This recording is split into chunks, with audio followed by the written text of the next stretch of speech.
আসসালামু আলাইকুম এভরিওয়ান। তো কি অবস্থা তোমাদের? আশা করি তোমরা সবাই অনেক বেশি ভালো রয়েছো। তো আজকের এই ভিডিওতে আমরা কথা বলার চেষ্টা করব বেগম রোকেয়া বিশ্ববিদ্যালয়ের ভর্তি সার্কুলার এবং ভর্তি তথ্য নিয়ে, অর্থাৎ এ টু জেড সবকিছু আজকের এই একটা ভিডিওতে তুমি পেতে চলেছো।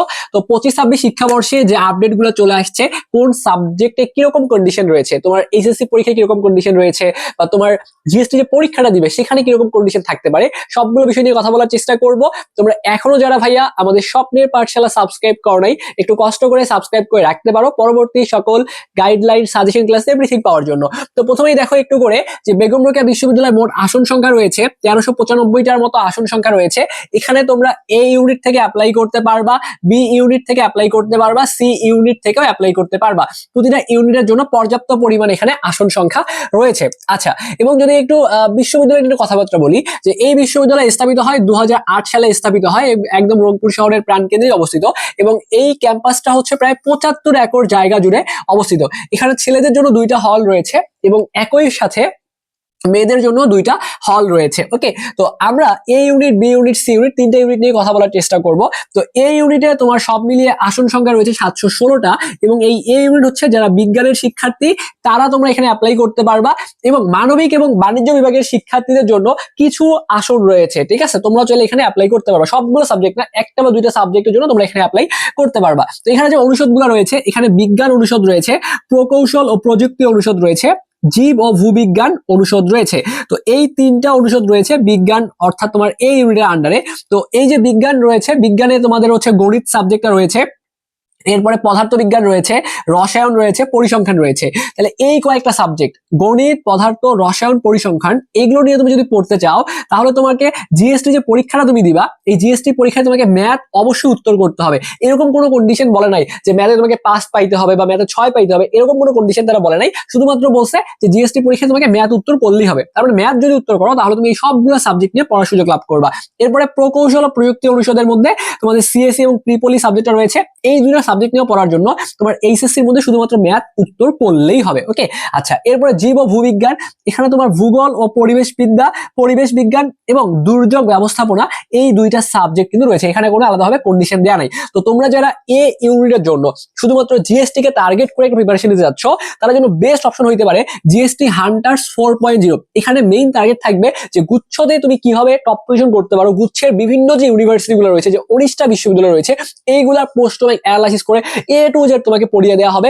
ফিজিক্স, কেমিস্ট্রি, ম্যাথ, বায়োলজি 4টা সাবজেক্ট তোমাকে পড়ানো হবে।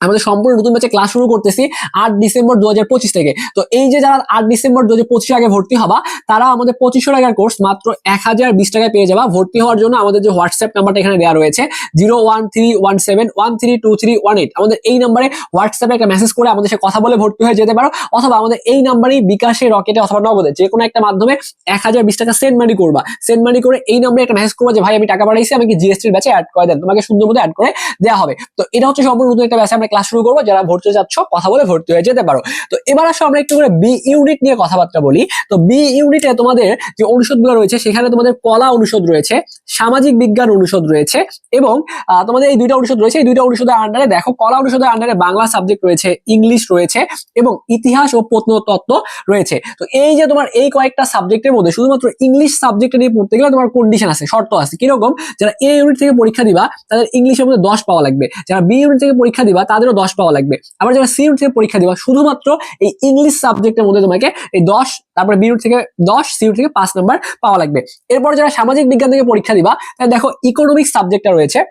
এই ইকোনমিক সাবজেক্ট পড়ার জন্য যারা এ ইউনিট থেকে পরীক্ষা অংশগ্রহণ করবা, তাদের এইচএসসির মধ্যে একটা কন্ডিশন বলা আছে যে এইচএসসির মধ্যে তোমার ম্যাথ থাকা লাগবে, অথবা স্ট্যাটিস্টিক্স। স্ট্যাটিস্টিক্স মানে কি? পরিসংখ্যান। তাহলে ম্যাথ অথবা স্ট্যাট মানে কি? এখানে সংক্ষিপ্ত রূপ লিখছি, এখানে এটা মনে রাখবা, এটা হচ্ছে পরিসংখ্যান, স্ট্যাটিস্টিক্স। ঠিক আছে, তাহলে এই 2টা সাবজেক্টে যে কোনো একটা থাকা লাগবে। এবং বি ইউনিট থেকে যারা পরীক্ষা অংশগ্রহণ করো, তাদের ইকোনমিক্স থাকতে হবে। ওকে, আচ্ছা, এরপরে একটু দেখো তোমাদের এই যে সামাজিক বিজ্ঞানের মধ্যে আরো কিছু সাবজেক্ট আছে, রাষ্ট্রবিজ্ঞান, সমাজবিজ্ঞান, জেন্ডার অ্যান্ড ডেভেলপমেন্ট স্টাডিজ, গণযোগাযোগ ও সাংবাদিকতা, এবং লোক প্রশাসন। তো এই সাবজেক্ট গুলা মিলে বি ইউনিট গঠিত, এবং বি ইউনিটের মধ্যে সব মিলে 366টার মতো আসন রয়েছে। এবং এখানে আলাদাভাবে অন্য সাবজেক্টগুলোর জন্য কন্ডিশন নাই, শুধুমাত্র ইকোনমিক্স এবং ইংলিশের জন্য কন্ডিশন দেওয়া রয়েছে।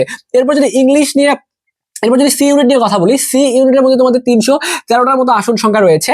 ওকে, তো এখানে তোমাদের ম্যানেজমেন্ট সাবজেক্ট রয়েছে, মার্কেটিং রয়েছে, অ্যাকাউন্টিং, তারপর হচ্ছে ফাইন্যান্স, ম্যানেজমেন্ট, ইনফরমেশন সিস্টেম। তো সি ইউনিটের মধ্যে এই সাবজেক্টগুলো রয়েছে এবং এই সাবজেক্টগুলোর মধ্যে আলাদাভাবে কোনো কন্ডিশন দেওয়া নাই। ওকে, তো এই পুরো যে প্রসেসটা এটা কিন্তু গুচ্ছ বা জিএসটির মাধ্যমেই কিন্তু পরিচালিত হবে। তার মানে তোমাকে জিএসটি পরীক্ষা অংশগ্রহণ করা লাগবে এবং তুমি যদি সেখানে পাস করো, 30 মার্ক পাও, তাহলে তুমি যে কাজটা করতে পারবা, এখানে তুমি সাবজেক্ট চয়েস দিতে পারবা। এরপরে কিন্তু তুমি এখানে ভর্তি হয়ে পড়াশোনার সুযোগ লাভ করবা। তো এই ছিল বেগম রোকেয়া বিশ্ববিদ্যালয় নিয়ে ভর্তি তথ্য। তো এর বাইরেও তোমার যে ইনফরমেশন গুলো জানা প্রয়োজন সেটা অবশ্যই কমেন্ট বক্সে কমেন্ট করবা, আমি তোমাদের সেই কমেন্ট গুলো রিপ্লাই দিয়ে দিব। ওকে, তো সবাই ভালো থাকো, সুস্থ থাকো, এতক্ষণ সাথে থাকার জন্য তোমাদের সবাইকে অসংখ্য ধন্যবাদ।